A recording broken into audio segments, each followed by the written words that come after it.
Shalom. Ya, salam kasih dan damai sejahtera Tuhan kita Yesus Kristus, Bapak Ibu Saudara-saudara. Kita bersyukur pada pagi yang indah ini kita kembali datang untuk beribadah di hadapan Tuhan. Semuanya karena kebaikan Tuhan, anugerah Tuhan dan kasih-Nya selalu melimpah-limpah dalam kita. Katakan amin. Kita akan kembali Bapak Ibu mempelajari tentang kerajaan Allah ataupun kerajaan surga. Yang pertama kita sudah dengar bahwasannya kita harus menghasilkan buah. Ada 30, 60 sampai 100 kali lipat ganda. Ini menunjukkan bahwasannya orang-orang yang akan masuk dalam kerajaan surga pasti menghasilkan buah di hadapan Tuhan. Katakan amin. Tetapi jikalau tidak berbuah, maka Bapak Ibu Saudara-saudara, sehebat apapun pelayanan kita, sejago apapun kita tahu Alkitab, sehafal apapun menghafal kitab suci, tapi kalau tidak menghasilkan buah, maka semuanya mendatangkan sia-sia dan tak berguna karena hanya sebatas keagamaan. Tetapi ketika kita mengalami kerajaan surga, pasti kita berjuang. Berjuang artinya tidak pernah kalah. Amin. Kalau kita tahu sejarah Republik Indonesia, kemerdekaan Republik Indonesia bukan karena kita kalah, tapi karena kita menang. Kenapa bisa menang? Ada satu kata, berjuang. Jadi sebagai orang Kristen, kita percaya pada Yesus, harus bersikap berjuang. Pantang menyerah, pantang mundur, maju terus, nyawa taruhannya, kan begitu. Merdeka atau mati. Kalau aku merdeka, mati pun berjumpa dengan Tuhan. Ini tidak, sekalipun beragama, identitasnya Kristen, tetapi mundur, Alkitab berkata tidak layak masuk dalam kerajaan surga. Nampaknya memang sepele Bapak Ibu Saudara, tetapi Alkitab sangat menekankan hidup kita ini siap diproses. Masalah kematian kita tidak tahu Bapak Ibu Saudara, bisa hari ini, bisa esok, bisa bulan depan, bisa tahun depan. Tapi pertanyaannya, apakah layak masuk dalam kerajaan surga? Ternyata Bapak Ibu Saudara, kalaulah diselidiki secara standar firman Allah, kebanyakan survei membuktikan, kebanyakan sesungguhnya banyak yang meninggal tidak di dalam Kristus, hanya meninggal di dalam agama Kristen. Kalau meninggal dalam agama Kristen, semua mengatakan pasti dia masuk surga, begini dan begitu, hanya mengandalkan kebaikan. Dia itu orang baik, pasti masuk surga. Dia itu orang rajin ke gereja, pasti masuk surga. Itu namanya kematian dalam agama. Tetapi kematian dalam Tuhan beda. Kita sudah jadi warga kerajaan surga di bumi, maka kita akan berjumpa dengan Yesus. Kita akan bertemu di kerajaan surga yang sudah ditentukan oleh Tuhan itu sendiri. Berjumpa dengan Abraham, berjumpa dengan Ishak, berjumpa dengan Yakub. Pertanyaannya sekarang adalah, apakah kita sudah mengalami kerajaan surga di bumi? Atau hanya sekadar mengalami kerajaan sinode gereja GBI, Gereja Betel Indonesia? Atau hanya sebatas mengalami kerajaan Kristen saja yang mengatakan aku sudah Kristen pasti masuk surga? Jawabannya tidak selamat. Tidak ada keselamatan dalam agama, enggak ada. Tidak ada keselamatan dalam Gereja Betel Indonesia, tidak ada. Gereja Betel Indonesia, khususnya Jemaat Immanuel di tempat ini hanya kendaraan. Kendaraan membawa kita masuk dalam kerajaan surga, mau ikut atau tidak. Kecuali gereja kompromi, kalau gerejanya kompromi saya ikut, ya saya dibawa ke tempat tidak masuk ke dalam kerajaan Allah. Tapi gereja merupakan kendaraan, membimbing jemaat, menegur jemaat, menyatakan kebenaran kepada jemaat, mau ikut atau tidak. Paulus mengatakan, ikutlah aku, seperti aku pengikut Yesus. Jadi butuh penggembalaan. Bukan hanya sekedar penumpang di sini. Kalau sekedar penumpang, Bapak Ibu Saudara, suatu hari kelak, ya, naik kendaraan, suatu hari kelak dia akan turun karena dia menumpang. Aku menumpang sebagai jemaat Gereja Betel Indonesia, jemaat Immanuel. Iya, menumpang. Hari ini kelihatan, 2 tahun lagi kemana? Gak kelihatan. Permisi Pak Gembala. Ya kalau permisi dengan Pak Gembala masuk dalam penggembalaan lain, ya gak ada masalah. Permisi Pak Gembala. Tapi kenapa? Kuciwi. Kekecewaan, sakit hati, gak enak sama pelayan, dan sebagainya. Ini dicurigai, gak masuk dalam kerajaan Allah. Orang yang kecewa, pindah-pindah gereja, sakit hati, pindah-pindah gereja, saya ya nggak yakin itu masuk kerajaan sorga. Harus penuh dengan damai sejahtera. Amin. Permisi Pak Gembala, karena tugas saya ke Batam. Gak masalah. Tapi karena ada kebencian, ada iri hati, ya, mencari pengembalaan yang sempurna semungkin-mungkinnya. Mencari gereja yang berfasilitas yang besar, AC, full musik, semua full.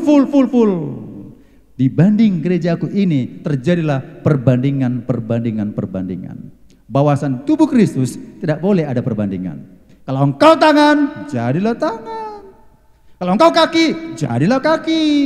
Kalau engkau mata, jadilah mata. Ini enggak. Aku mau jadi mata dan kaki semua ke sana. Oh, ke sana aku. Tidak, Bapak Ibu Saudara.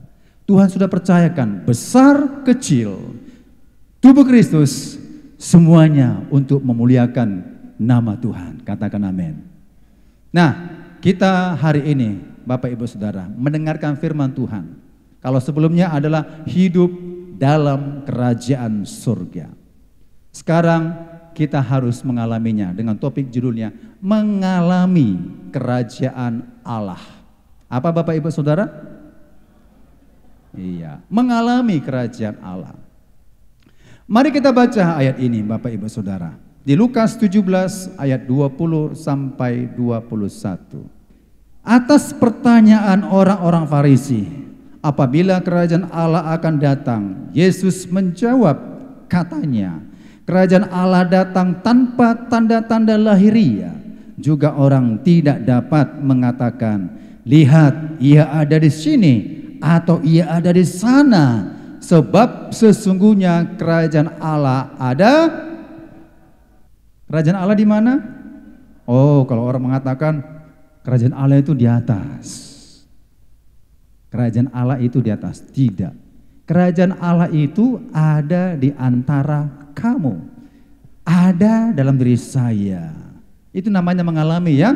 Kalau dibilang ada di antara kamu, berarti mengalaminya. Pertanyaannya, apakah kita ada kerajaan Allah di hati saya? Adakah kerajaan Allah di hati Bapak Ibu Saudara? Kan hanya Tuhan dan kita yang tahu, dan nampak juga dilihat oleh orang-orang percaya. Kalau ada kerajaan Allah dalam diri saya, tapi saya tidak pernah mengalami perubahan, maka semuanya itu bukan disebut kerajaan Allah, kerajaan simbolis yang ada di hati kita. Terus bertengkar terus berbohong terus, menipu juga, berontak terhadap orang tua juga. Apakah itu ada kerajaan Allah? Enggak ada kerajaan Allah di situ. Kerajaan Allah, Alkitab berkata Roma 14 ayat 17, sebab kerajaan Allah bukanlah soal makanan dan minuman, tetapi soal kebenaran, damai sejahtera, dan sukacita oleh Roh Kudus. Jadi kalau kita mengalami damai sejahtera dari Allah, sukacita dari surga, menemukan kebenaran firman Allah, di hatiku ada kerajaan Allah. Amin. Di hatiku ada kerajaan Allah. Tetapi aku kompromi dengan dosa, berpihak kepada yang salah, suap, korupsi, dan sebagainya. hal-hal kekejian di hadapan Tuhan, apakah itu ada kerajaan Allah? Tidak ada kerajaan Allah di situ. Jadi Bapak Ibu Saudara, sekalipun Kristen pun dia, belum tentu ada kerajaan Allah di dalam dirinya. Alkitab tegas mengatakan kerajaan Allah di antara kamu. Jangan bilang, Pak, kerajaan Allah di sana di atas. Nanti. Kalau kita alami kerajaan Allah di bumi, maka jawabannya pasti kita masuk surga. Amin. Jangan katakan begini, Bapak mati kemana? Masuk surga. Udah tua berani mengatakan masuk surga. Masuk surga. Wah, perbuatannya bukan perbuatan kerajaan surga. Gak jamin Kristen identitas kita masuk surga. Tapi orang yang sudah memiliki kerajaan Allah, jawabannya sudah pastilah akan bertemu dengan Yesus. Alkitab berkata bertemu dengan Bapak Abraham, bertemu dengan nabi-nabi, ya pasti juga lah bertemu dan Sang Khalik pencipta alam semesta. Sudah pasti. Dalam Kristen tidak ada mudah-mudahan. Pasti Bapak diselamatkan? Pasti. Masuk surga? Masuk surga. Kenapa? Karena saya warga kerajaan Allah, maka saya masuk surga. Tapi ingat, kalau identitas kita sebagai warga kerajaan surga perlu dipertanyakan. Kehidupan kita ini kan terbaca. Terbaca di hadapan manusia, terbaca di hadapan Tuhan. Walaupun Bapak Ibu Saudara tidak terbaca, kami di sini pelayan-pelayan Tuhan atau sesama jemaat nggak terbaca. Saya nggak tahu apa yang Bapak Ibu perbuat di luar setelah hari Minggu ini. Ya, tetapi kalau sikap kerajaan Allah itu adalah, saya sudah jelaskan, itu adalah pemerintahan Allah dalam hidup orang percaya terus menerus dan mengakui Yesus satu-satunya Raja dan Tuhanku. Maka dalam doa Bapa kami, Matius 6 ayat 10, datanglah kerajaanmu, jadilah kehendakmu di bumi seperti di surga. Jadi hanya Kristenlah yang mengajarkan ada kerajaan surga di bumi. Agama lain enggak ada. Saudara selidiki agama apapun, agama K, agama I, agama B, enggak ada mengajarkan ya kerajaan surga sudah ada di bumi, enggak ada. Hanya dalam Yesus yang mengajarkan ada surga di sini. Datanglah kerajaanmu, jadilah kehendakmu di bumi seperti di surga. Yesus Kristus yang menyatakan itu, yang membilang kepada kita, ya, memberitahukan kepada kita, kerajaan Allah itu ada di antara kamu. Datanglah kerajaan Allah itu. Jadilah kehendakmu di bumi seperti di surga. Sekarang pertanyaannya, apakah kita sudah mengalaminya? Sekali lagi saya terangkan, jangan mengalami karena agama Kristen. Jangan mengalami karena saya tergembala di gereja Bethel Indonesia. Gak layak, gak dijamin. Kita mengatakan gak dijamin, hanya satu yang menjaminnya. Dalam Tuhan Yesus ada kerajaan Allah tersebut. Haleluya. Nah, kita lihat dulu apa saja kerajaan Allah itu. Nah, kerajaan Allah saya ambil 3 saja, ya, inti-intinya. Kerajaan Allah itu ada raja. Pasti ada raja ya. Dan rajanya kita tahu siapa? Tuhan Yesus. Saya bacakan ayatnya. Dengan demikian kepada kamu akan dikaruniakan hak penuh untuk memasuki kerajaan kekal, yaitu kerajaan Tuhan dan Juru Selamat kita, Yesus Kristus. Sebab kami tidak mengikuti dongeng-dongeng isapan jempol manusia. Ketika kami memberitahukan kepadamu kuasa dan kedatangan Tuhan kita Yesus Kristus sebagai Raja, tetapi kamu adalah saksi mata dari kebesarannya. Saya ambil poinnya. Dengan demikian, kepada saya, kepada Bapak Ibu Saudara dikaruniakan hak apa? Separuh? Hak separuh, hak seperempat? Enggak. Hak penuh. Hak penuh itu berkata 100% penuh, enggak lobet. Baterai bisa lobet, ya, baterai handphone bisa lobet 30%, 60%. Tapi penuh pasti dikatakan 100%. Hak penuh dijamin 100%. Kalau ada perkataan makanan dijamin halal, itu tertulis 100%. 100% dijamin halal. Kita 100% dijamin masuk kerajaan surga. Katakan amin. Hak penuh. Saya punya hak penuh masuk kerajaan surga. Itu hanya Kristen yang mengajarkan. Dalam Yesus saya punya hak penuh, bukan hak separuh. Tapi kalau hak separuh diragukan. Kalau saya mengatakan Yesus adalah Raja, maka saya akan menerima hak penuh kerajaan kekal itu. Hak penuh berarti pasti. Tetapi kalau saya tidak mengakui siapa Raja itu, Yesus Kristus adalah Tuhan dan Juru Selamatku, dialah Rajaku, maka kita menerima hak penuh. Raja itu artinya dia memerintahkan kita. Pengawal pergi. Ya. Jalan, diam. Itu raja. Hanya raja yang berhak memerintah kehidupan rakyatnya. Maka kita akui Yesus adalah Raja. Hidup kita dipimpin oleh Raja. Jangan ada raja-raja yang lain. Karena Alkitab berkata ada raja lain. Maka Yesus bilang Raja di atas segala raja, Tuhan di atas segala Tuhan. Rupanya ada tuan-tuan yang lain dan ada raja-raja yang lain di hati kita. Siapa raja kita? Raja kita di rumah hari Senin main game. Wah, itu raja kita. Raja saya adalah kerja dan terus bekerja. Tuhannya nanti aja. Raja saya adalah emosi saya, amarah saya. Gak mau saya berubah, itu raja saya.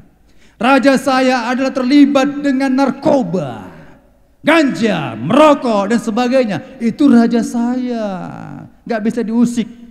Raja itu gak bisa diusik. Kalau dalam hidup kita ada seperti itu, gak bisa diusik. Raja saya ngorok dan tidur, gak peduli baca Alkitab. Tuhan berkata, renungkanlah firman itu siang dan malam. Kita gak tidurlah siang, tidurlah malam. Pernah gak renungkan itu? Itu raja kemalasan. Suka bertengkar, itu raja pertengkaran. Raja-raja kehidupan kita ini banyak. Saya tidak mengatakan saya ini sempurna. Tapi raja-raja kehidupan kita ini harus dikalahkan demi Raja di atas segala raja, Yesus. Amin. Gak pernah ngambil pelayanan alasan terlambat. Rajamu terlambat. Hati-hati kita Bapak Ibu Saudara. Raja mana yang kita miliki? Kalau kita gak bisa melayani pekerjaan Tuhan, berarti Yesus bukan rajanya. Karena kalau kita mengerjakan pekerjaan Tuhan sebagai hamba, kita ini hamba di hadapan Tuhan. Siap Tuhan, aku hambamu. Maka Yesus mengatakan, hai hambaku yang setia, masuk dalam kerajaan surga. Syaratnya mengakui Yesus adalah Raja dan kita setia. Amin. Ya kalau kita raja kita duduk aja santai-santai. Bapak Ibu Saudara, ini event kita di gereja begini dan begitu. Kalianlah itu. Itu raja-raja kita itu bersikap malas, tidak. Tapi kalau kita akui Yesus Raja, aku akan memberikan yang terbaik bagi nama Yesus. Satu yang kau berikan bagiku Tuhan, aku berikan terbaik satu itu. Dua yang kau berikan bagiku Tuhan, aku terbaik, ku berikan dua itu. Yang terbaik, bukan abal-abal, bukan asal-asal. Bayangkan Bapak Ibu Saudara, kalau seorang raja, datanglah prajurit, lapor Tuhan, lapor rajaku, apakah diterima begitu ngomongnya? Enggak ada gitu lah, pengawal, bunuh dia, campakkan aja. Enggak bisa begitu. Lapor, atau laporan bagaimana? Pak Raja, aku malas bertugas Pak Raja, lebih enak di rumah supaya aku jangan terbunuh. Pengawal bawa dia, penggal kepalanya, bunuh. Sama raja nggak bisa macam-macam. Kalau siap-siap, kalau enggak. Tuanku Raja, siap komandan. Ini laporannya.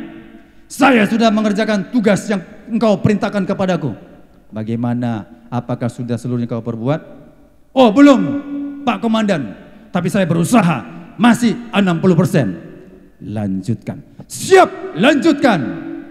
Kan begitu raja dengan prajurit, ya kan? Makanya Yesus adalah raja. Janganlah kita kata Yesus adalah raja, malas. Baca Alkitab nggak pernah tamat sekalipun, ya. Kitab Kejadian pernah tamat? Nggak pernah tamat Kejadian. Yang pernah apa? Kitab Jadi-Jadian pernah kutamati. Kitab Jadi-Jadian itu apa? Novel dan sebagainya, buku-buku cerita, dongeng-dongeng. Makanya bukan isapan jempol tentang kerajaan Allah ini, bukan isapan jempol, bukan cerita nenek moyang. Kerajaan Allah itu yang dipimpin oleh Yesus, itu realita nyata. Maka kita harus akui Yesus Raja, amin. Berubah kehidupan kita. Jangan ada raja-raja lain. Jauhkan raja kemalasan, jauhkan raja emosi, jauhkan segala raja-raja dalam kehidupan kita yang bertentangan dengan kehendak Yesus Kristus. Maka kita akan mengalami namanya kerajaan surga tersebut. Katakan amin. Ya. Nah, Bapak Ibu Saudara, yang kedua, tentunya kerajaan Allah ada apa saja? Ada warganya. Siapa warganya? Yaitu gereja. Dalam 2 Tesalonika 1 ayat 5 berkata, suatu bukti tentang adilnya penghakiman Allah menyatakan bahwa kamu layak menjadi warga kerajaan Allah. Kamu yang sekarang menderita karena kerajaan itu. Dan juga dalam Filipi 3 ayat 20. Karena kewargaan kita adalah di dalam surga. Dan dari situ juga kita menantikan Tuhan Yesus Kristus sebagai juru selamat. Bukan gak layak kita, saya layak gitu ya. Kalau berani mengucap begini, saya layak menjadi warga kerajaan surga. Artinya sesuai dengan kasih karunia Tuhan yang diberikan kepada kita. Amin. Layak itu sesuai kasih karunia. Maka ada 2, 3, 4 itu kasih karunia. Jangan katakan aku layak masuk dalam kerajaan Allah, tapi nggak sikap sebagai seorang warga. Kau warga kerajaan surga? Iya, amin. Dari wajahmu aja aku tahu kau kayaknya bukan warga kerajaan surga, warga simbolisnya kau, kan gitu kan. Dapat dibaca oleh orang, Bapak Ibu Saudara. Kalau kita kan warga kerajaan surga, jangan mudah mengomong tapi nggak berani bertanggung jawab. Saya berani bertanggung jawab, saya warga kerajaan surga. Kenapa? Walaupun belum sempurna, kasih karunia Allah, saya berusaha, saya kerjakan, saya lakukan. Walaupun tidak sesempurna di mata manusia, saya lakukan untuk demi kebaikan nama Tuhan. Tidak ada motivasi yang lain. Kalau saya melayani pekerjaan Tuhan, saya katakan warga kerajaan surga, tapi saya ada motivasi yang tidak benar di hadapan Tuhan, itu bukan warga kerajaan surga, itu warga bumi. Jadi kalau saya katakan saya pasti diselamatkan oleh Tuhan, gak cukup dengan ngomong, tapi bertanggung jawab. Jangan tahu teori, tak tahu praktek. Ibu sudah ke surga? Sudah.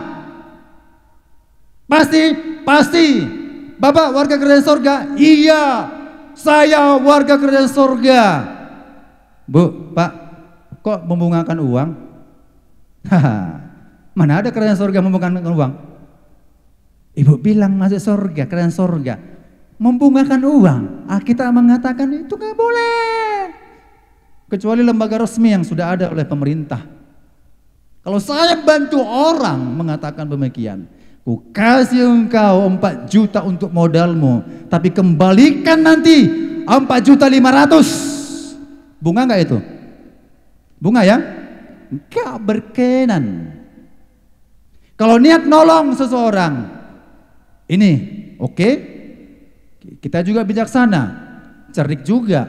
Artinya kita lihat orang, kita mau bantu orang yang mau bertobat. Jangan bantu yang tidak mau bertobat.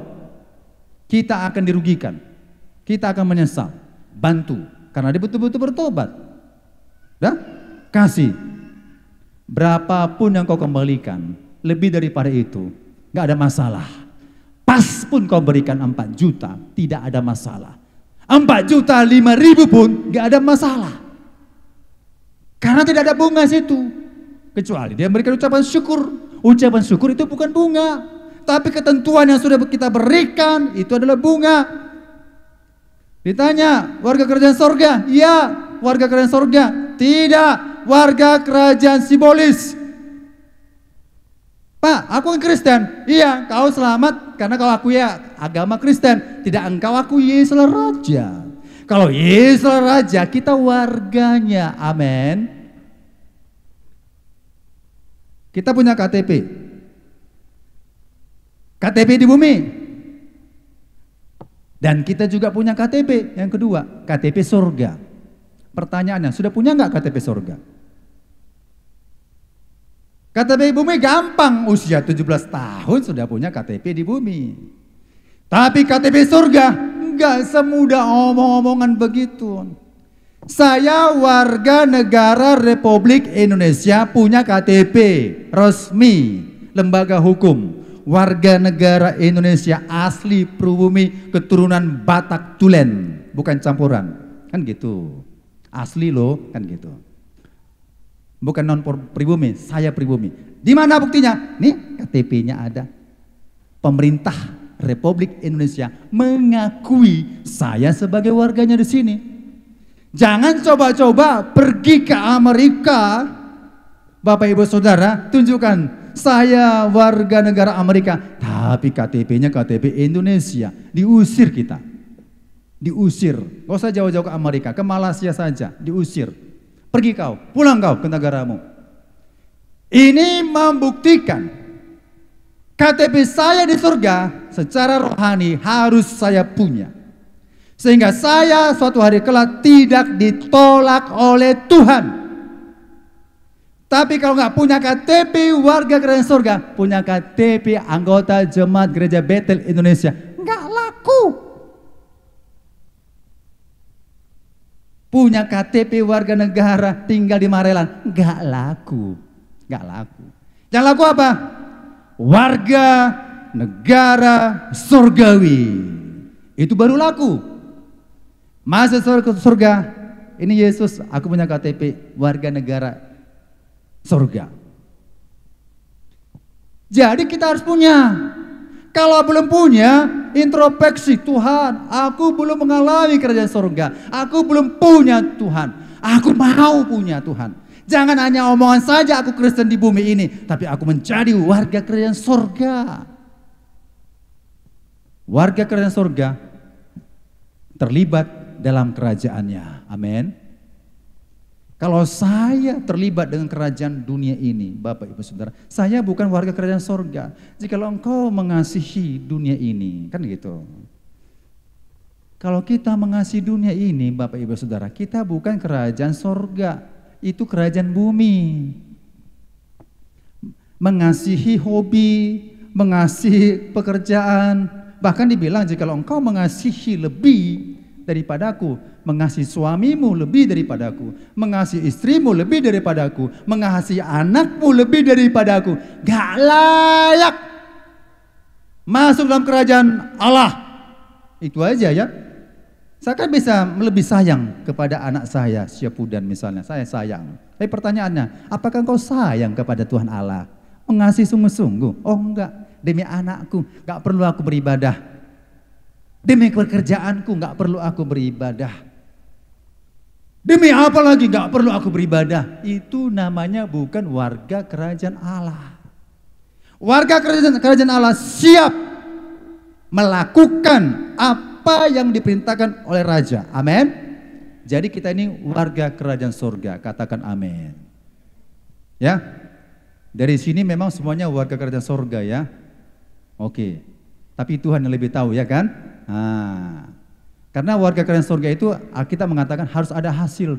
Hasilnya apa? Hasilnya apa? Penonton saja. Ada hasil loh. Ada perkembangan, ada pertumbuhan. Itu warga. Buktimu apa sebagai warga negara Indonesia? Saya ikut pemilu. Kau warga negara Indonesia, golput, jangan tinggal di Indonesia. Itu bukan warga negara Indonesia sesungguhnya. Pak, gak ada yang mau aku pilih. Siapapun gak aku pilih. Semuanya gak bagus. Tunggu. Alkitab mengatakan tunduklah kepada pemerintah. Kita tinggal sebagai warga negara Indonesia. Patuhi kata Alkitab. Kita tinggal di Indonesia. Lakukan apa yang dikatakan pemerintah Republik Indonesia. Kalau dikatakan saya gak mau pilih apa-apa. Pemilu. Mau pilih 2? Tidak. Mau pilih 1? Tidak. Mau pilih 3? Tidak. Saya golput. Itu bukan warga negara Indonesia. Pulang aja kau pergi ke sana, ke planet sana bumi, planet yang lainnya. Gak usah di bumi lagi, atau ke bulan pergi, bebas sana. Gak bisa, kita gak lepas dengan namanya warga. Gak lepas. Warga GBI Immanuel, kita jangan lepas. Saya sebagai warga Gereja Betel Indonesia lakukan aktivitas kegiatan di sini. Enggak. Aku bukan warga GBI, suka-suka aku lah. Mau datang. Kalau hatiku senang, aku datang. Kalau nggak senang hatiku, aku nggak perlu datang. Itu bukan warga GBI. Warga jemaat Tuhan, pantang mundur, maju terus. Kamus mundur, hilang dalam hidupnya. Hilangkan aja itu. Kamus mundur, hilangkan itu. Yang ada di pikiran, maju. Sukses. Berhasil. Itu warga. Kalau warga mengatakan negara Indonesia mundur. Berontak. Lawan. Hina presiden. Pertanyaannya, itu warga negara Indonesia enggak itu? Itu bukan warga negara Indonesia. Itu pengkhianat itu namanya. Sejelek-jeleknya presiden, ya, itu pemimpin kita. Ada pengakuan kita warga. Amin. Mungkin kita nggak sepaham dengan kata Pak Presiden. Kita nggak sepaham. Tapi kita sebagai warga negara Indonesia, saya hormat. Saya tak akan pernah menghina presiden saya. Yang kata-kata B1, B2 lah. Ya, saya sangat kita pun sangat prihatin. Gambar presiden kita dibakar. Siapa yang bakar? Rakyat Republik Indonesia. Itu bukan warga itu pengkhianat itu. Kalau diakui saya sebagai warga negara Indonesia, jangan kau bakar itu presiden kita. Di sekolah ya, saya perhatikan, ruang kelas, saya perhatikan, foto Pak Jokowi dicucuk paku matanya, hidungnya, mulutnya. Siapa pula ini? Ruang kelas, ini siswa kurang ajar ini namanya.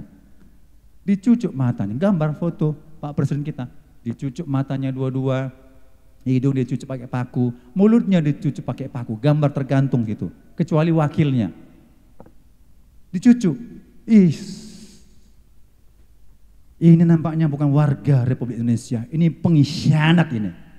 Kalau diakui sebagai warga negara Indonesia, maka saya perintahkan murid-murid, ambil foto itu, gambar itu, bersihkan. Cabut pakunya. Debu-debunya lap. Bukan saya memberhalakan gambar, tidak Bapak Ibu Saudara. Saya nggak mau memberhalakan gambar, tapi sebagai sikap hormat, saya sebagai warga negara Indonesia, bagus mungkin. Plastiknya itu bagus, udah pasang lagi. Kan kelihatan bagus ya kan? Ada juga lagi mengaku dirinya warga negara Indonesia ketika upacara. Hormat bendera, gerak. Tapi dia nggak menghormati, dia hanya memandang saja. Pertanyaan, itu warga negara Indonesia itu? Tidak, hanya KTP-nya aja itu. Tapi kalau dikatakan hormat bendera, siap, gerak. Hiduplah Indonesia Raya. Bukan berhala bendera itu. Makanya jangan ikut jadi saksi Jehovah, saudara. Mereka nggak mau itu. Itu bukan warga negara Indonesia yang patuh terhadap pemerintah. Enggak, aku nggak mau menghormati bendera karena muridku ada begitu mengatakan. Enggak, kenapa? Berhala itu Pak, berhala. Wah, berhala. Jadi kalau begini berhala. Hormat Pak Presiden, berhala. Hormat bendera, berhala. Tidak, sebagai sikap patriotisme kita, sikap nasionalisme kita, saya menghormati bangsa Indonesia sebagai sikap warga negara Indonesia. Apalagi warga negara surga. Hormati Yesus kita, muliakan dia, tinggikan dia, setinggi-tingginya. Proskuneo, memberikan nilai hormat setinggi-tingginya. Apa yang tertinggi dalam hidup saudara? Apa yang tertinggi? Uangkah? Naikkan Yesus lebih tinggi. Apa yang tertinggi dalam hidup saudara yang saudara hormati, saudara bangga-banggakan? Pekerjaankah? Pegawai negerikah? Bangga? Turunkan lebih tinggi Yesus, itu nilai hormat. Apa yang saudara hormati lebih tinggi? Opungkah? Bapakkah? Mamakah? Ibukah? Amangkah? Inongkah? Lebih hormat? Boleh. Tapi tertinggi itu adalah Yesus. Kalau tertinggi ayah dan ibu kita, opung kita, inang kita, bapak ibu saudara, itu berhala. Kalau yang tertinggi itu Yesus kita sembah, itu bukan berhala. Karena dia layak terima hormat kemuliaan sampai selama-lamanya. Manusia habis mati, ngapain lebih tinggi hormatnya? Lebih tinggi hormatnya adalah Tuhan kita Yesus. Amin. Nah, dan selanjutnya, kerajaan Allah ada apa saja? Kerajaan Allah ada konstitusi, hukum-hukum, aturan-aturan, ketetapan, perintahnya, itu konstitusi, ya. Makanya ada mahkamah konstitusi, ya, untuk menegakkan hukum, mana yang benar, mana yang tidak benar. Kalau semuanya asumsi, kira-kira, perasaan, nggak laku itu. Kalau konstitusi, bukti, fakta, jelas siapa, jelas, itu baru didengar. Kalau semuanya berasumsi, iya, di Marelan itu seharusnya yang menang nomor 2, di Sunggal nomor 1 seharusnya. Tapi bukti mengatakan tidak, yang menang nomor 1 misalnya. Kita bilang seharusnya nomor 3, itu asumsi. Gak diterima di konstitusi, gak ada hukumnya itu. Makanya ada konstitusi, yaitu ketetapannya, peraturannya, dan perintahnya. Dalam Yakobus 4 ayat 12. Hanya ada satu pembuat hukum dan hakim, yaitu Dia yang berkuasa menyelamatkan dan membinasakan. Tetapi siapakah engkau sehingga engkau mau menghakimi sesama manusia? Di Ibrani 8 ayat 10. Maka inilah perjanjian yang kuadakan dengan kaum Israel sesudah waktu itu. Demikianlah firman Tuhan. Aku akan menaruh hukumku dalam akal budi mereka dan menuliskannya dalam hati mereka, maka aku akan menjadi Allah mereka dan mereka akan menjadi umatku. Setinggi-tingginya hukum di bumi, ada lebih tinggi lagi hukum, itu hukum yang dibuat oleh Tuhan Allah itu sendiri. Amin. Itu konstitusi, itu peraturan, itu ketetapannya diberikan kepada kita. Masuk ke akal budi kita, masuk ke pikiran kita, masuk ke perasaan kita. Jadi kalau kita dalam hidup sehari-hari, ini boleh, ini tidak. Minum boleh atau tidak, kan begitu kan? Oh, ada hukum mengatakan jangan. Jangan lakukan. Ini boleh atau tidak? Kalau mau murni mendengar hukum Allah itu, pasti dia katakan, tidak. Tubuhmu ada bait sucinya Allah. Aku berdiam di situ. Aku gak mau berdiam dengan asap-asap, tapi aku mau berdiam dalam dirimu yang suci dan kudus. Amin. Suci, kudus. Walaupun namanya rokok kudus, Tuhan gak mau masuk situ. Namanya rokok kudus. Tuhan mau gak masuk situ? Saya gak yakin. Karena kita ini bait sucinya Allah. Ada hukum-hukum, kita diingatkan Tuhan. Oh iya. Kisah Adam dan Hawa, contohnya. Kerajaan Allah di bumi, di Taman Eden. Ya, Tuhan bilang sama Adam dan Hawa, jangan sekali-kali engkau makan buah pengetahuan yang baik dan jahat itu. Kalau engkau makan, engkau pasti mati. Udah, pasti mati ya. Itu hukum Allah. Datanglah hukum simbolis, konstitusi iblis. Bukan konstitusi Allah, tapi iblis hukum-hukum mengatakan tidak. Kalau engkau makan buah itu, engkau sekali-kali tidak mati. Engkau, tambah lagi plus, engkau akan sama seperti Allah. Hilang hukum Allah dalam kehidupannya. Ingat, kalau hilang hukum Allah dalam kehidupan kita, kita bukan warga kerajaan surga. Karena kita tidak mematuhi peraturan dan ketetapan dan perintah daripada Tuhan Allah. Kita bukan kerajaan Allah. Makanya dibilang jangan makan. Bukan soal buahnya, soal perintah, peraturan dan ketetapan dan hukum itu diberikan kepada manusia. Dimakan atau tidak? Dimakan, berarti dia pilih hukum yang lain. Maka dimakanlah buah itu. Dimakan buah itu. Kalau secara logika, oh bagus Pak, bagus. Kenapa? Kalau dimakan buah itu kan tahu yang baik dan yang jahat, ya kan? Tahu yang baik yang jahat, ya bagus logika manusia. Bagus Pak, independen manusia, aturan sendiri main sendiri. Oh, bagus tuh Pak, bagus. Digoda iblis, dia mengatakan bagus, setuju. Nah, Adam makan, dimakan Adam. Tahukah Bapak Ibu Saudara, ketika makan buah pengetahuan yang baik dan jahat, manusia sulit diatur.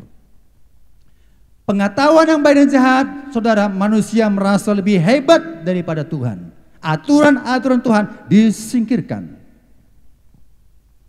Sudah tahunya, ini contohnya, sudah tahunya dibilang dilarang kencing di sini. Kencing nggak situ? Kencing juga. Itulah manusia. Tahu, itu tahu dia. Dilarang buang sampah di sini. Buang sampah nggak di situ. Tahu kemampuan manusia kalau dia makan buah pengetahuan yang baik dan jahat itu, kemampuan manusia hanya teori dia tahu, hanya omong doang dia tahu. Nggak sanggup melakukan kebenaran firman Allah, nggak sanggup melakukan ketetapan Allah, nggak sanggup, hanya tahu aja. Itulah buah pengetahuan yang baik dan jahat. Di misalnya merokok merusak kesehatan. Tahu nggak merokok rusak kesehatan? Tahu nggak? Tahu kan? Tahu. Kalau saya tanya orang dewasa, anak SD, kalau saya tanya, nah, tahu nggak tulisan ini? Tahu kan? Baca. Merokok merusak kesehatan. Dah? Tanya, bapakmu merokok nggak?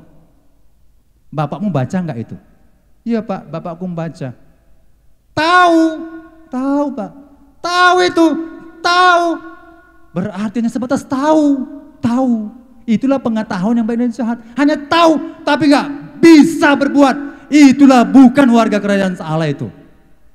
Tapi suatu saat kita diberi pohon kehidupan, kita tahu dan juga melakukannya. Amin. Kalaulah tahu itu merusak, ganja, narkoba itu merusak, tahu, kita ambil, kita konsumsi, kita kata sama orang, wey, ini ya, contohnya ya, sabu-sabu. Nah, kalau udah dimakan atau diminum atau dan sebagainya, wah nikmat dunia ini. dan ketergantungan. Woi, dia bilang, jangan ya, jangan lakukan itu, nanti terikat seumur hidup. Tapi di rumah, dibukanya, dimakannya juga. Pertanyaannya, itu orang pintar atau orang goblok itu? Pintar dan goblok. Pintar menyampaikan melarang-melarang, pintar membuat sesuatu peraturan-peraturan, tapi tidak terlaksana, tidak berbuat. Maka Adam dan Hawa diusir, pergi kalian. Ingat, setiap orang yang melanggar ketetapan Allah, yang melanggar perintah Allah, ketentuan Allah, itu dikeluarkan dari warga negara surga, dikeluarkan. Maka Adam dan Hawa dikeluarkan. Hilanglah dimensi kerajaan surga. Maka dalam perjanjian baru, Yesus datang untuk memulihkan itu, mengembalikan itu. Haleluya. Nah, Bapak Ibu Saudara, itulah ada undang-undangnya. Jadi kita nggak bisa main aturan sendiri. Haleluya. Nggak bisa lah, nggak bisa. Tuhan kenapa begini ya? Tuhan mengapa begitu ya? Tuhan mengapa begini ya? Tuhan mengapa begitu? Jawabannya gini saja, jadilah kehendakmu Tuhan. Amin. Kalau kita katakan mengapa begini Tuhan, mengapa begini Tuhan, mengapa begini Tuhan, udah sikap sebagai warga negara surga aja lah. Jadilah kehendakmu Tuhan, di bumi seperti di surga. Apa yang kau perbuat dalam hidupku, rencanaku, jadilah itu Tuhan. Yang nampak kelihatan tidak baik, tapi aku berkata sebagai warga negara surga, jadilah kehendakmu Tuhan. Ada enggak sungut-sungut? Gak ada sungut-sungut. Ada gak menuntut? Gak ada. Ada gak mengetes-ngetes, menguji-uji Tuhan? Gak ada. Tuhan, kalau begini begitu, aku mau begini-begini, maka aku mau begini. Gak bisa, gak ada syarat. Sebagai warga negara Indonesia, ikuti peraturan, ketentuan, ketetapan, hukum-hukum yang diberikan oleh Tuhan Allah. Amin. Nah, itu dia. Nah, bagaimana mengalaminya? Siapa mau mengalami? Angkat tangan semua ya. Oke, kita mau mengalami ya. Perhatikan 3 hal ini. Perhatikan Bapak Ibu Saudara. Ini inti-intinya aja. 3 ini. Saya mohon yang 3 ini ingat aja di rumah. Saya buat begini untuk mudah mengetahuinya. Kalau tambah banyak nanti tambah bingung. Saya kasih 3 supaya mudah. Bagaimana mengalami kerajaan Allah? Yang pertama, segambar dan serupa dengan Allah. Dalam 2 Korintus 5 ayat 17 tidak asing. Jadi siapa yang ada di dalam Kristus, ia adalah ciptaan baru. Yang lama sudah berlalu, sesungguhnya yang baru sudah datang. Di 2 Korintus 3 ayat 18. Dan kita semua mencerminkan, ingat ya, mencerminkan kemuliaan Tuhan dengan muka yang tidak terselubung. Dan karena kemuliaan itu datangnya dari Tuhan yang adalah Roh, maka kita diubah menjadi serupa dengan gambarnya dalam kemuliaan yang semakin besar. 2 Korintus 5 ayat 17 itu merupakan proses ya dalam kehidupan kita yang percaya kepada Tuhan. Siapa yang ada dalam Kristus? Ia adalah ciptaan yang baru. Yang lama sudah berlalu, sesungguhnya yang baru sudah datang. Sebelum kita mengalami serupa dan segambar dengan Allah. Mengapa harus serupa dan segambar dengan Allah? Karena kita sudah hilang kemuliaan Allah. Sejak Adam dan Hawa memakan buah pengetahuan itu, hilang kemuliaan Allah. Adam dan Hawa serupa dan segambar dengan Allah, hilang. Maka dalam perjanjian baru, Yesus datang memulihkan, sekali lagi, memulihkan kondisi manusia ini supaya serupa dan segambar dengan Allah. Cari di agama lain, gak ada. Gak ada bisa mengatakan menjadi ciptaan yang baru. Cari di pengetahuan yang lain. Tidak ada yang bisa mengatakan menjadikan ciptaan yang baru. Seseorang itu tidak bisa menjadi ciptaan yang baru di luar Yesus. Jadi hanya di dalam Yesus ada ciptaan baru. Bukan di dalam agama Kristen ya. Bukan di agama yang lain. Kalau di agama bisa, kita diubah menjadi hidup baru, bisa. Kita bisa hidup baru. Bisa orang itu berubah karena agama, bisa. Itu sebatas hidup baru. Tapi belum tentu ciptaan yang baru. Kalau ciptaan yang baru sudah tentu hidup baru. Dalam Yesus kita diciptakan menjadi ciptaan yang baru. Yang lama sudah berlalu. Sesungguhnya yang baru sudah datang dan ini harus dikerjakan. Filipi 2 ayat 12. Ini harus dikerjakan. Jadi kalau ditanya lah, saya agak menolak kebenaran yang apa disampaikan seorang. Ada yang mengatakan begini, aku ada masalah begini-begitu, Tuhan tolong aku. Ketika aku kecelakaan, Tuhan tolong aku. Ketika begini, Tuhan tolong aku. Tapi ada tapinya. Gak ada penggembalaan yang jelas. Kalau nanti tanya, di mana tergembala? Tuhanlah gembalaku, pasti gitu jawabannya. Gak mau saya berdebat. Aku yakin masuk surga katanya. Ya, masuk surga. Enak sekali begitu. Oh, salah saya gembala ya. Suka-suka aku hari Minggu di GBI, Immanuel. Minggu depan di GSJA, minggu depan di GSPDI. Suka-suka aku lah. Aku masuk surga. Siapa bilang masuk surga? Maka saya bilang, enak ngomongnya, tapi berbuatnya ya nggak terlaksana. Itu namanya tahu saja. Dalam firman Allah nggak boleh gitu. Jangan hanya sebatas pengetahuan yang baik dan jahat. Tahu tapi berbuat nggak tahu. Maka dalam ciptaan Yesus kita mengerjakan. Ingat ada kata kerjakan keselamatanmu. Gak ada teologi sekali selamat tetap selamat. Kerjakan keselamatanmu, maka kita akan menuju kesempurnaan. Serupa dengan segambar dengan Yesus. Yesus adalah prototipe kita untuk serupa dengan Dia sebagai mempelai pria surga. Kita mempelai wanitanya. Amin. Tapi itu semuanya proses yang cukup panjang. Tidak omong doang, aku selamat masuk surga. Pertanyaannya, sudah terlaksanakah menjadi pelaku firman Tuhan? Kalau ada yang mengatakan demikian, saya nggak yakin. Kalau seseorang nggak mau digembalakan, tak mau digembalakan, dia hanya mengatakan, Yesus adalah gembala agungku, Yesus adalah gembala agungku, aku mati masuk surga. Nggak yakin saya. Tapi urusan pribadi ya, karena saya harus berdasarkan Alkitabiah. Nggak ada kata Alkitab tanpa pengembalaan masuk surga, nggak ada. Semua mengarahkan gembala, gembala, gembala. Dari sistem penggembalaan ini kita diajak untuk sempurna, serupa dan segambar dengan Tuhan. Amin. Maka dalam ciptaan baru kita dipulihkan. Kalau merasa belum dipulihkan, Bapak Ibu Saudara, bertobat. Yang lama itu dalam kehidupan kita pasti ada. Hidup lama saya ada. Semua punya nostalgia masing-masing hidup lama, ya kan? Punya ya. Itu menunjukkan kita orang berdosa. Saya orang berdosa. Karena saya punya manusia lama saya. Maka dalam Kristus saya menjadi ciptaan yang baru. Yang lama harus dilepaskan. Yang baru terus ku kejar, ku lakukan, ku kerjakan. Ku kerjakan. Di mana mengerjakannya? Bisa sendiri? Enggak bisa. Kita domba, kita harus bekerja sama, masuk dalam penggembalaan yang benar.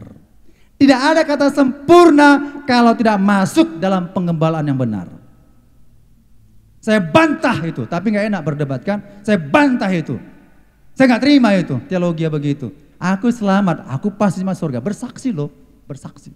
Depan, ya, face to face, 4 mata bersaksi. Aku masuk surga. Walaupun masalah istriku begini dan begitu. Walaupun aku pernah kecelakaan begini dan begitu. Begini-begini. Aku pasti masuk surga. Aku pasti masuk surga. Wah, pusing kepala aku dengarnya. Aku pasti masuk surga. Tapi kalau memang jelas tergembala menjadi warga negara Indonesia, bukan warga negara surga, itu jelas penggembalaannya. Baru kita berbuat, berani berkata, saya akan bertemu dengan raja itu di surga. Amin. Ikutlah sistemnya.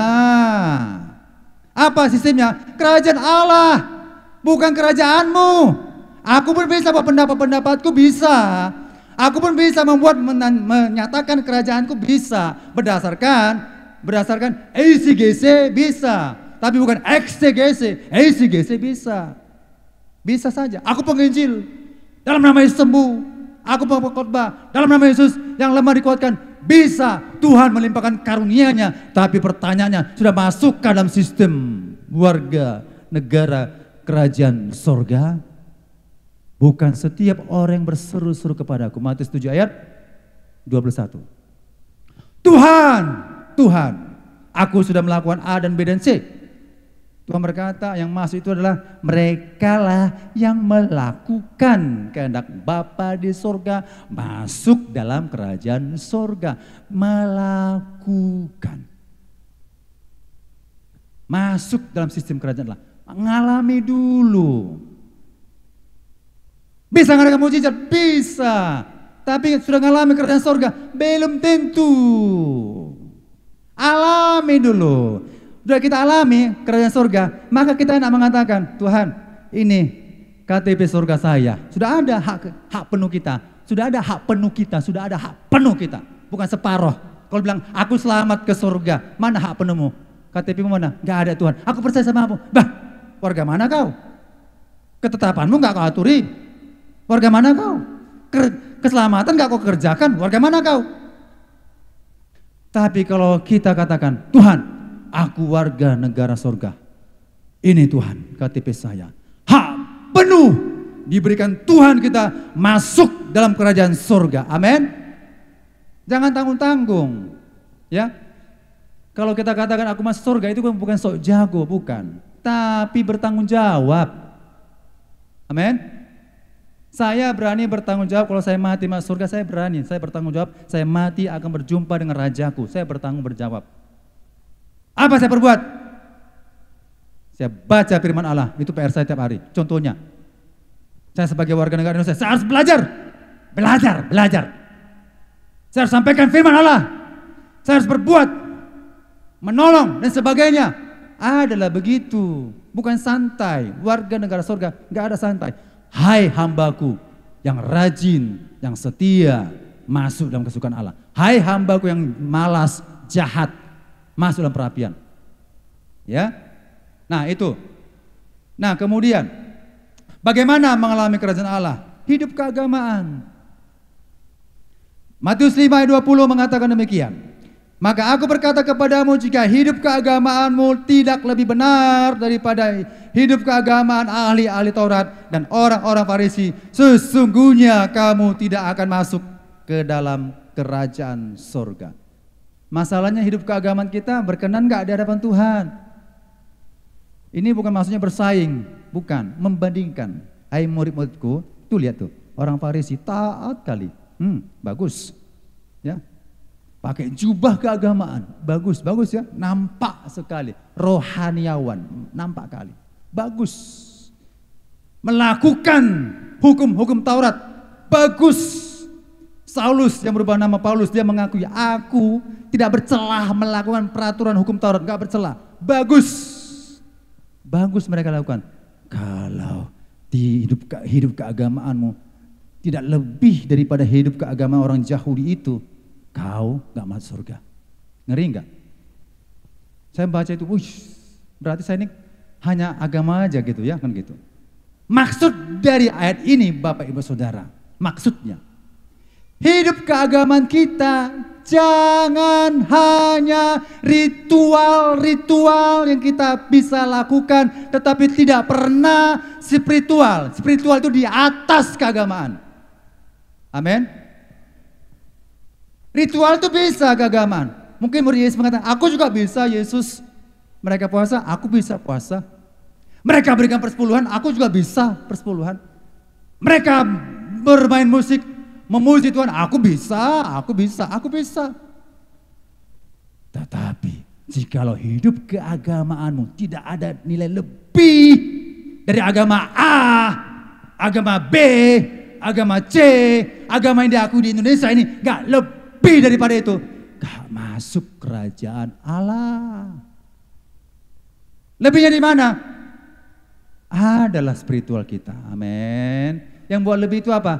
Hubungan Kristus dengan jemaat. Ini rahasia yang sangat besar yang tidak dimiliki oleh agama-agama apapun. Hubungan antara jemaat dengan Yesus. Ini rahasia yang besar. Hanya kita diberikan rahasia itu. Orang-orang percaya punya hubungan dengan Yesus. Saya melayani bukan ritual, tapi saya melayani spiritual agar Tuhan senang apa yang kulakukan. Amin. Saya membaca Alkitab bukan untuk ritual, tapi saya membaca Alkitab supaya saya tahu mengenal lagi pribadi Sang Halik itu. Saya baca walaupun kadang-kala mengantuk. Paksa lagi, baca lagi, tamatlah hari ini. Saya nggak berani berkhotbah kalau nggak saya tamatkan dulu. Ya, itu prinsip saya. Tuhan, hari Minggu ini saya akan khotbah. Saya nggak bisa menyampaikan firman-Mu, Tuhan. Langkah pertama saya harus tamatkan membaca dulu. Membaca firman, tamatkan tuh hari ini. Tamatkan dulu, baru saya berani ngomong. Kalau nggak tamat Tuhan, saya nggak berani. Ambil waktu lagi, menyendiri, baca, saat teduh, baca Alkitab. Nyanyi satu lagu dalam hati mungkin, ya kan? Ya, bisa nangis juga, ya kan? Nah, baru baca. Kalau ini salah satu tindakan kita sebagai warga negara Indonesia, negara surga. Jadi, jikalau hidup keagamaanmu tidak lebih benar daripada hidup keagamaan ahli Taurat, sesungguhnya kamu tidak akan masuk dalam kerajaan surga. Camkan itu Bapak Ibu Saudara. Dan yang terakhir, menjadi murid Kristus. Dalam Matius 28:19 amanat agung berkata demikian. Karena itu pergilah, jadikanlah semua bangsa muridku dan baptislah mereka dalam nama Bapa dan Anak dan Roh Kudus. Di ayat Lukas 14 ayat 7, barang siapa tidak memikul salibnya dan mengikut aku, ia tidak dapat menjadi muridku. Menjadi murid Kristus. Siapa guru kita? Guru kita adalah Tuhan Yesus. Ayat ini menerangkan demikian. Ada perbedaan, ya saudara, Bapak Ibu harus tahu perbedaan. Ada perbedaan. Alkitab menjelaskan, jadikanlah semua bangsa siswaku. Jadi tahu ya bedanya mana. Jadi siswa belum tentu jadi murid. Murid berarti jadi siswa. Jadi siswa sudah berani berkata, aku sudah tamat sekolah dasar. Tamat aku, tamat. Masuk SMP, aku sudah tamat SMP. Masuk SMA, aku sudah tamat SMA. Masuk S1, aku sudah tamat S1. Masuk S2, aku sudah tamat S2. Masuk S3, aku sudah tamat S3. Siswa itu adalah akademis, bisa berani berkata sudah tamat.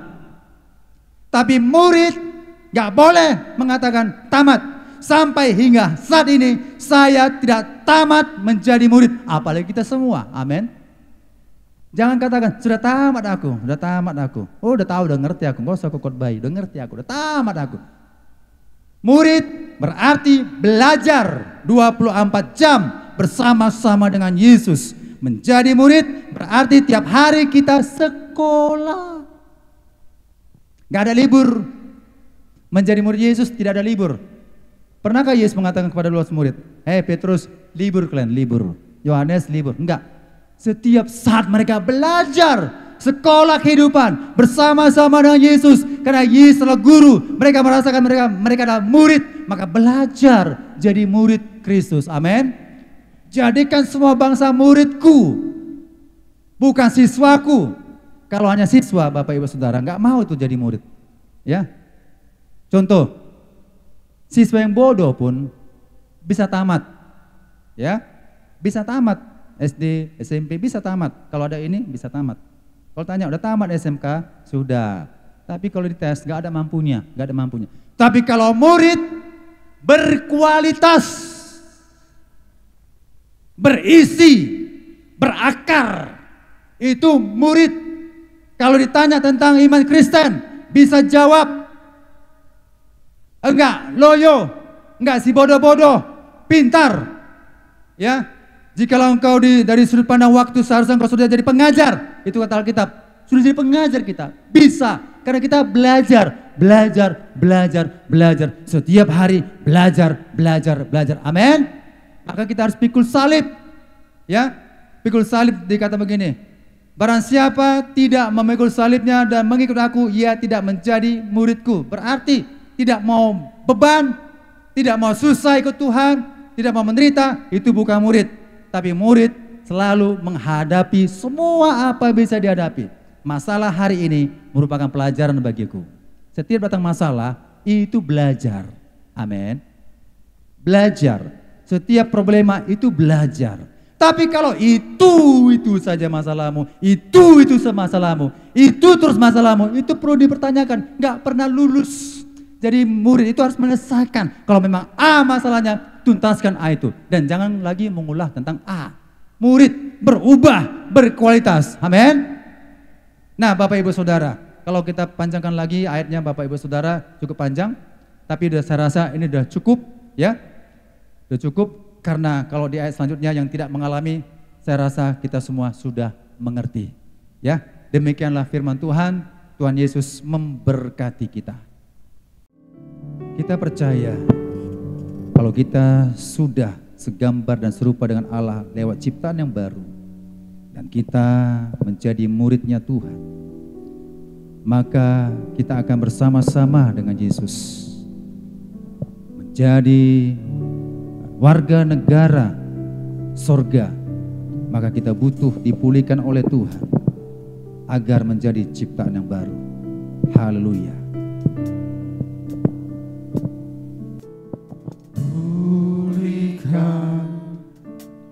Pulihkan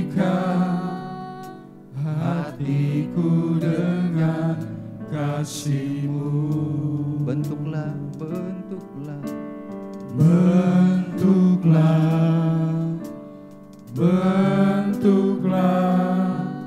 hatiku jadi seperti-Mu. Kekudusan-Mu memenuhiku. Kekudusan-Mu memenuhiku. Tuhan, ini rinduku.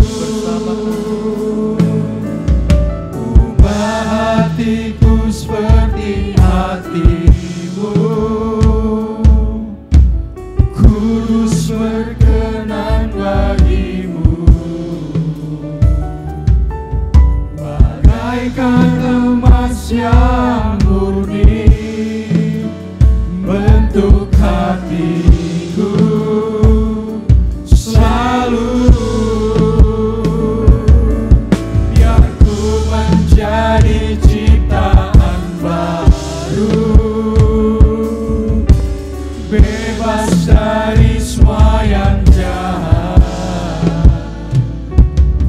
serupa dengan gambar-Mu. Sucikanku, kuduskan hatiku, Tuhan. Mari kita katakan, pulihkan hatiku Tuhan. Pulihkan hatiku dengan kasih-Mu. Bentuklah kami Tuhan.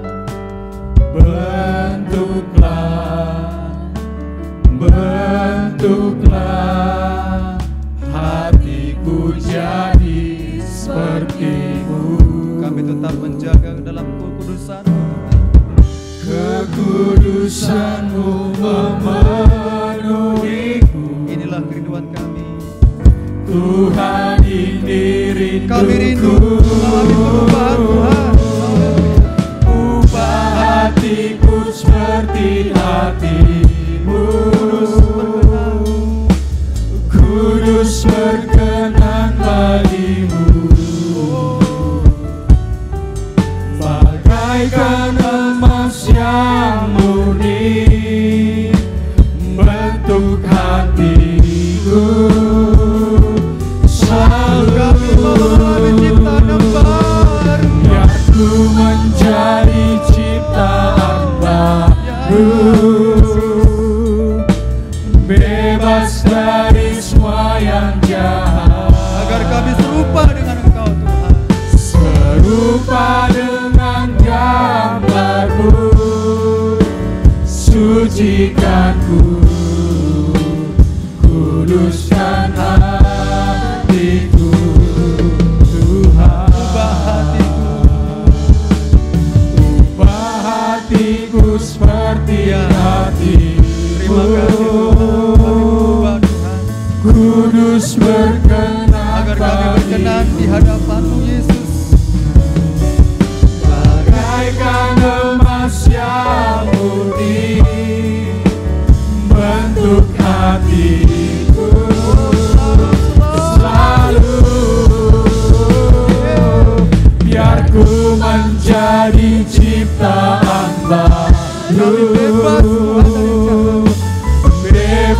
dari semua yang jahat,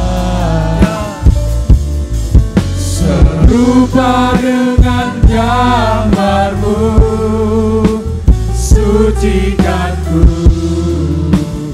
kuduskan hatiku, Tuhan. Kita bersyukur. Terima kasih Tuhan. Mari kita berdoa. Bapa di surga, kami sudah mendengarkan firman-Mu. Hanya satu yang bisa memulihkan kami, yaitu lewat ciptaan yang baru di dalam Yesus. Kami akan serupa dan segambar dengan Yesus. Kami layak masuk dalam kerajaan surga. Oleh sebab itu Bapa di surga, bukan hanya kata-kata saja kami diselamatkan, tapi kami mau mengerjakan keselamatan Tuhan.